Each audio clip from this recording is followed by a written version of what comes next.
Hello everyone, welcome to all of you. और इस video में हम डिस्कस करेंगे जो स्टूडेंट्स बैंक पीओ और क्लर्क के प्रिपरेशन कर रहे हैं। ठीक है, तो अभी हाल ही में नोटिफिकेशन आया है आरआरबी पीओ और क्लर्क का। तो आरआरबी पीओ और क्लर्क की किस तरीके से प्रिपरेशन करते हैं, क्या उसकी स्ट्रेटजी होनी चाहिए। तो जो बच्चे 1 से 2 अटेम्प्ट पहले दे चुके हैं उनको तो पता है, लेकिन जो बच्चे अभी ग्रेजुएशन किए और वो बैंक की तैयारी करना चाहते हैं, यानी उनका एक सपना है कि मैं एसबीआई बनूं या आरआरबी रूरल बैंक या फिर आईबीपीएस के थ्रू किसी भी बैंक में जॉब करना चाहता हूं, तो उनको पहले पता होना चाहिए कि हम किस तरीके से इसकी तैयारी करें। ठीक है, तो अभी जो बच्चे बैंक की प्रिपरेशन करना चाहते हैं तो अभी आरआरबी प्योर क्लर्क के फॉर्म फिल हो रहे हैं, जो कि 8 जून से स्टार्ट हो गए थे और 28 जून इसकी लास्ट डेट है। अच्छे से डिटेल में जानना है तो इससे पहले मैं एक वीडियो बना चुकी हूँ, उसका जो मतलब लिंक है डिस्क्रिप्शन में मिल जाएगा, वो आप एक बार चेकआउट कर लीजिए।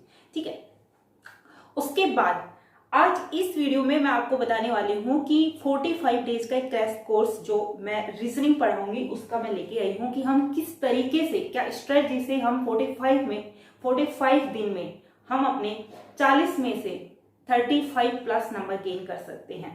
ठीक है, लेकिन उससे पहले हमें पता होना चाहिए कि पैटर्न के बारे में भी इससे पहले मैंने वीडियो बनाई है, उसको भी आप चेक कर लीजिए। उसमें मैंने syllabus, exam pattern, cut off सबके बारे में अच्छे से डिस्कस किया है, लेकिन फिर भी एक बार मैं रिपीट कर देती हूँ। फिर थोड़ा सा टॉपिक जो आज मैं स्टार्ट करने वाली हूँ वो हम पढ़ेंगे, देन फिर नेक्स्ट कल से हम कंटिन्यू अपने टॉपिक्स पढ़ेंगे।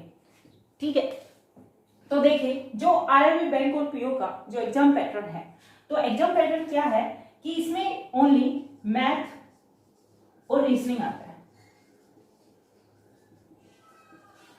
बहुत सिंपल तरीके से मैं आपको बताऊंगी, ज्यादा घुमाऊंगी फिराऊंगी नहीं, क्योंकि घुमाने फिराने से कोई मेरा मोटिव नहीं है कि मैं वीडियो बड़ी बनाऊं या कुछ भी बनाऊं, क्योंकि जितना सिंपल बच्चों को समझ में आता है मैं वही चीज बताऊंगी। मैथ और रीजनिंग आता है, मैथ के आपके पास आते हैं 40 क्वेश्चन और रीजनिंग के आते हैं आपके पास 40 क्वेश्चन। ठीक है, टोटल कितने हो गए 80। ओके, एक क्वेश्चन होता है वो 1 मार्क्स का होता है, तो 80 मार्क्स का आपका ये पेपर होता है। ठीक है, और टोटल जो टाइम इनको करने के लिए आपको मिलता है वो मिलता है 45 मिनट। ओके, ये अपना एग्जाम पैटर्न है और इससे पहले वाली वीडियो में मैंने थोड़े इसको अच्छे से डिटेल में एक्सप्लेन किया था, लेकिन मैंने फिर से एक बार बता दिया है। मैं यहाँ पे आपको बताऊंगी रीजनिंग, और रीजनिंग के अपन जो अपने 40 क्वेश्चन है उनको हम कवर करेंगे 45 डेज में। ठीक है, तो तभी पूरा होगा। एक तो आपको इसका सिलेबस जानना होगा कि इसका रीजनिंग का जो बैंक पीओ क्लर्क में क्या क्या सिलेबस आता है। ठीक है, तो सिलेबस के बारे में मैंने डिस्कस किया था इससे पहले वाली वीडियो में, उसका लिंक डिस्क्रिप्शन में डाल दूंगी, वहां से आप जाके देख लेगा। हम डेली टॉपिक बाय टॉपिक पढ़ेंगे। जो आपका जो मोस्ट इंपोर्टेंट जो आपके टॉपिक है वो है, जैसे कि आपका हो गया पजल हो गया, ठीक है, सिटिंग अरेंजमेंट हो गया, ओके, आपके पास हो गया क्या, स्लोप्स हो गए। ठीक है, उसके बाद में इनइक्वालिटी हो गई, direction, blood relation, alphabetic series, coding, decoding, ये जो है यहां से अपने नंबर आते हैं। जैसे कि पजल्स आपके आती हैं। क्लर्क की बात करूं तो 2 से 3 पजल्स या सिटिंग अरेंजमेंट आती हैं, जिसमें से एक पजल में या एक सिटिंग अरेंजमेंट में 5 क्वेश्चन होते हैं। ठीक है, तो 10 से 15 यहां से क्वेश्चन बन जाते हैं। 5 आपके मिल जाते हैं स्लोप से, इनइक्वालिटी से। लेकिन इन दोनों में से 2 साल से ये देखा जा रहा है कि किसी किसी शिफ्ट में आपके पास इनइक्वालिटी पूछी जाएगी या किसी किसी शिफ्ट में स्लोप्स पूछे जाएंगे। ठीक है, तो 3 से 4 क्वेश्चन या फिर 5 भी हो जाते हैं। यहाँ भी 3 से 4 क्वेश्चन या 5 क्वेश्चन पूछने को या देखने को मिल जाते हैं। ब्लड रिलेशन की बात करते हैं तो ब्लड रिलेशन के आपके पास 2 से 3 क्वेश्चन पूछे जाते हैं, और ऐसे ही डायरेक्शन से आपके पास 2 से 3 क्वेश्चन पूछे जाते हैं। अब इन दोनों को क्या रोल है कि जैसे कि एक दिन में 3 शिफ्ट होती हैं, तो 3 शिफ्ट में से किसी शिफ्ट में आपके पास ओनली ब्लड रिलेशन 2 से 3 क्वेश्चन हो गए और कुछ कोडिंग डिकोडिंग में बढ़ा देते हैं। इस तरीके से मैनेज करते हैं कि वो 40 क्वेश्चन किस तरीके से आते हैं। ठीक है, यदि मैं डायरेक्शन की बात करूं या फिर दोनों की बात करूं तो दोनों को भी एग्जाम में पूछे जा सकते हैं। तो हमें पूरा सिलेबस कवर करके चलना बहुत इजी है। दिखने में थोड़ा लगता है कि रीजनिंग टफ है, पजल सिटिंग अरेंजमेंट बच्चों को थोड़ा लगता है, लेकिन आप प्रैक्टिस करोगे तो सबसे इजी यही है, क्योंकि इसमें टाइम बच्चे लगा देते हैं 6 से 7 मिनट एक पजल को बैठाने में, 5 से 4 मिनट, मतलब 4 से 5 मिनट, लेकिन ये 2 मिनट में बैठेगी और अपने 2.5 मिनट में अपने एक पजल मतलब कंप्लीट 5 क्वेश्चन हम कर लेंगे, क्योंकि अपना इतना टाइम नहीं होता है अपने पास। कितने होता है? 45 मिनट। 45 मिनट में हमें करना होता है। और कट ऑफ की बात करी जाए तो जैसे अपने राजस्थान में पिछली बार कट ऑफ गई थी पीओ की अपनी कट ऑफ गई थी 66.75 के समथिंग कट ऑफ गई थी, ठीक है। और क्लर्क की गई थी 78.75, यानी कि 80 में से देख लो कितना कम है। और यहाँ पे पीओ में से 66.75 कट ऑफ हुई थी, ठीक है। तो मतलब हमें प्रिपरेशन करनी है धुएंधार वाली, बढ़िया तैयारी करनी है, क्योंकि टाइम पास नहीं करना है। टाइम पास करोगे तो टाइम पास करते रह जाओगे। जिस तरीके से 2 साल बच्चों के ये खराब हो गए, क्योंकि अच्छे से प्रिपरेशन ना, गाइडेंस, कितना ऑनलाइन या किस तरीके से पढ़े वो हो नहीं पाया, और एग्जाम भी 1 से 2 हुए लेकिन प्रिपरेशन वो अच्छी नहीं हुई, ठीक है। तो जैसे ऑफलाइन में हम जिस तरीके से पढ़ते हैं उसी तरीके से हम यहाँ पे भी पढ़ेंगे कि किस तरीके से किस टॉपिक को कितना कितना टाइम देना है और कैसे कैसे पढ़ना और कहाँ से पढ़ना है, कहाँ से प्रैक्टिस करनी है, वो सारी चीजें हम देखेंगे, ठीक है। तो ये आपको एक स्ट्रेटजी समझ में आ गई कि 45 डेज में हम इस तरीके से पढ़ेंगे और यही अपना एग्जाम पैटर्न है, तो आपको अच्छे से समझ में आ गया होगा, ठीक है। तो अब बात करते हैं नेक्स्ट, जो अपन क्या क्या टॉपिक हैं और कितने कितने नंबर के टॉपिक आते हैं वो भी मैं बता चुकी हूँ कि यहाँ से ये आते हैं। अब तो डेली जो टॉपिक पढ़ेंगे वहीं से अपन देखेंगे, लेकिन हम बात कर लेते हैं कि जो अपना आज डे 1 है, और डे 1 में हम क्या करने वाले हैं। 45 डेज का अपना क्रैश कोर्स है और आज है डे 1, ठीक है। और आज डेट कितनी है? 11 जून, ठीक है। 11 जून है, डे 1 है। आज हमें क्या करना है, ठीक है।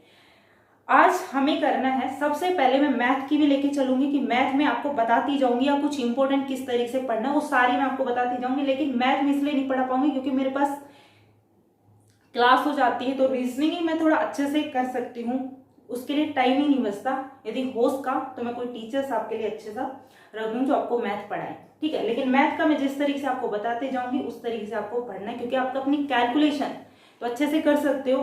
कैलकुलेशन हो गया, नंबर सीरीज, रोम नंबर सीरीज, ये तो अच्छे से कर सकते हो। अर्थमेटिक पे मत जाओ, अर्थमेटिक पे जाएंगे लेकिन अर्थमेटिक पे भी उसी तरीके से चलेंगे कि हमारे एक एक क्वेश्चन हम कर पाए, क्योंकि पीओ बनना है और पीओ में 66 जा रही है, 78 जा रही है।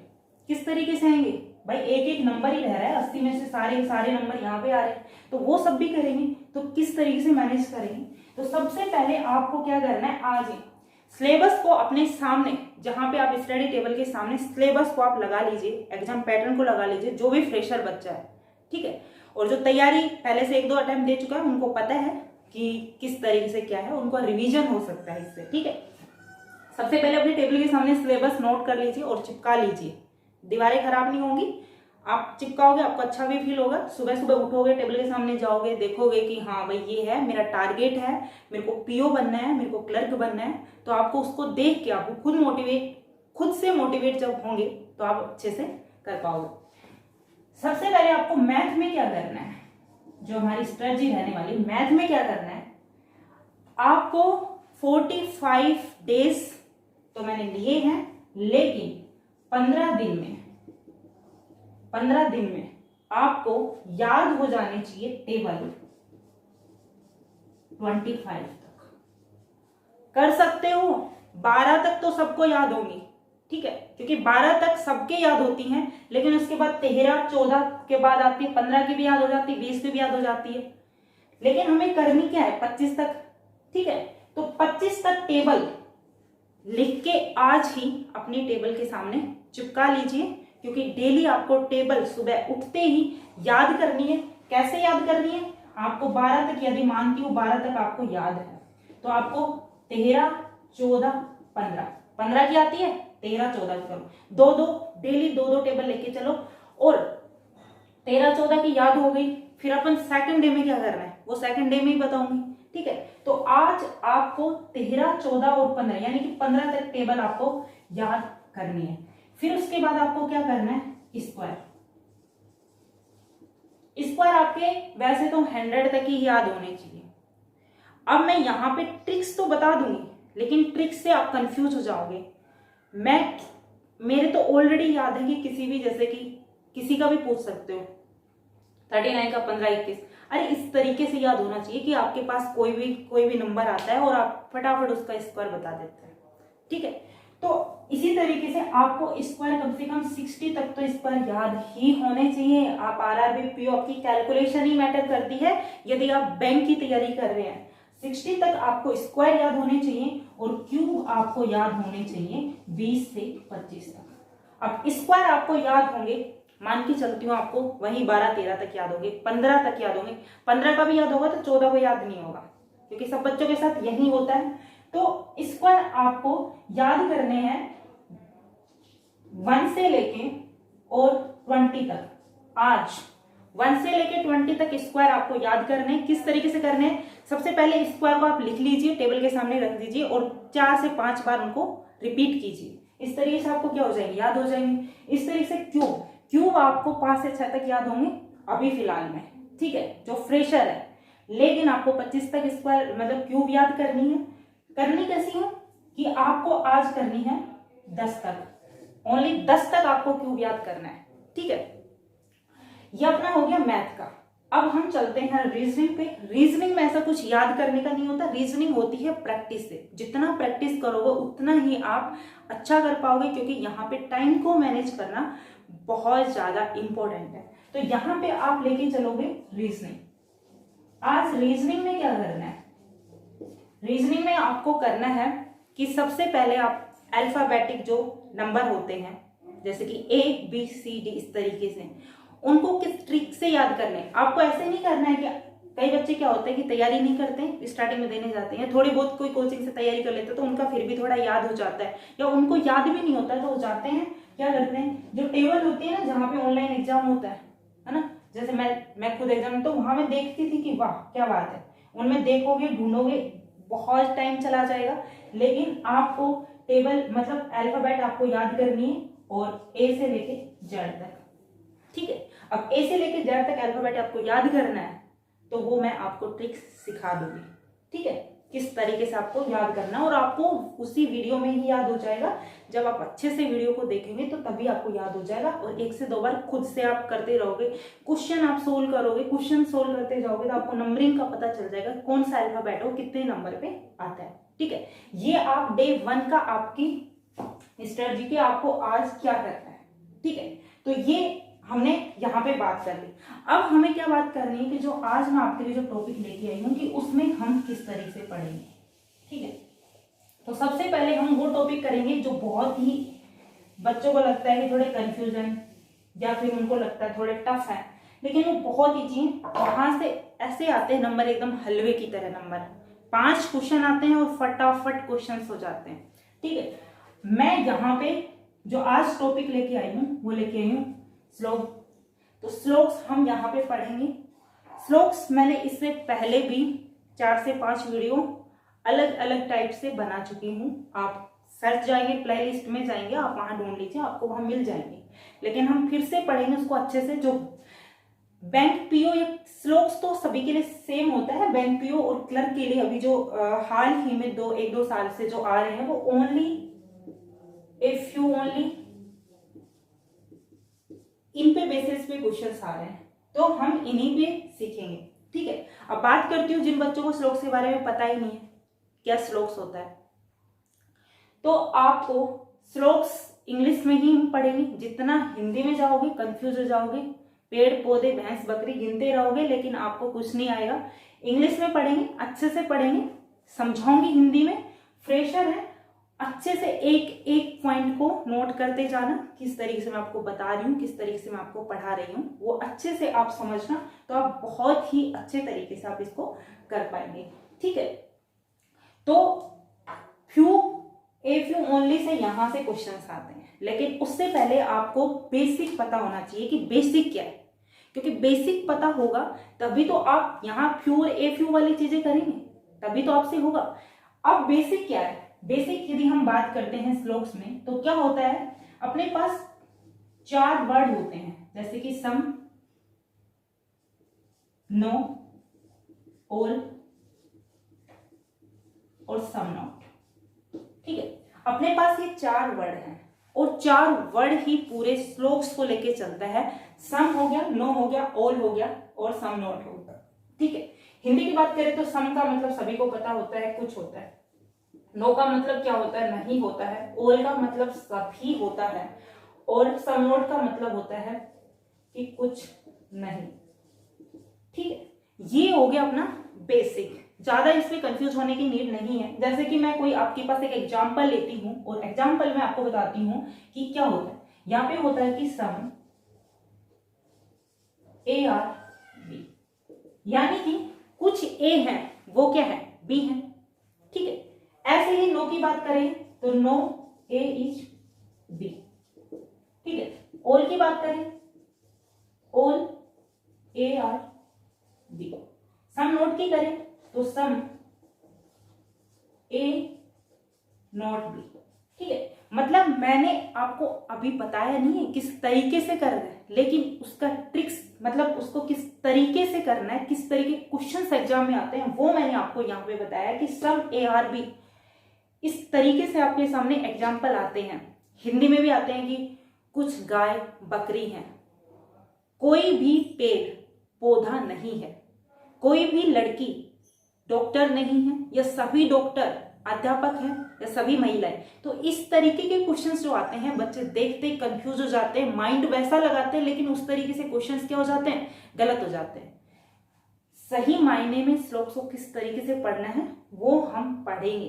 ठीक है, अब श्लोक्स में होता क्या है, श्लोक्स में होता है कि यहाँ पे एक स्टेटमेंट आपके पास होता है।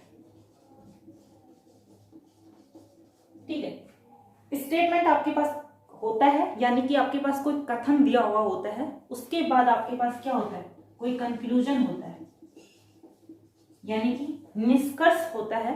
कंक्लूजन यानी कि निष्कर्ष होता है। तो इस तरह के क्वेश्चंस आते हैं। ओके, तो वो सभी क्वेश्चंस हम नेक्स्ट वीडियो में करेंगे।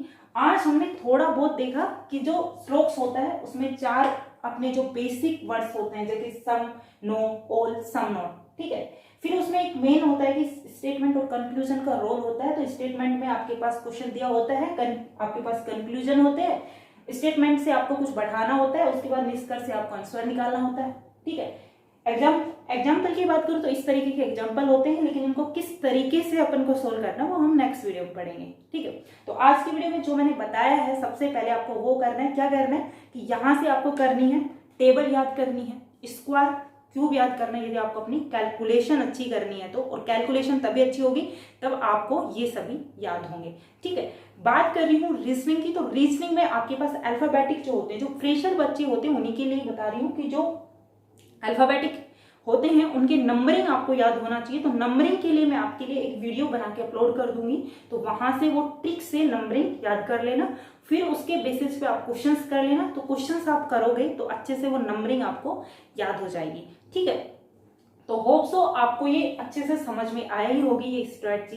तो 45 डेज अपन लेके चल रहे हैं। डे 1 आज अपना था, कल डे 2 में हम क्या करेंगे वो हम कल डिस्कस करेंगे। जो आज मैंने इस वीडियो में बताया वो सब आपको जिस तरीके से मैंने बताया उस तरीके से फॉलो करना। टेबल के सामने जो भी मैंने बताया है क्या चिपकाना है वो चिपका लेना और अपनी तैयारी को स्टार्ट कर देना। अब मिलते हैं कल की वीडियो में, तब तक अपनी पढ़ाई करते रहना और अपना ध्यान रखना।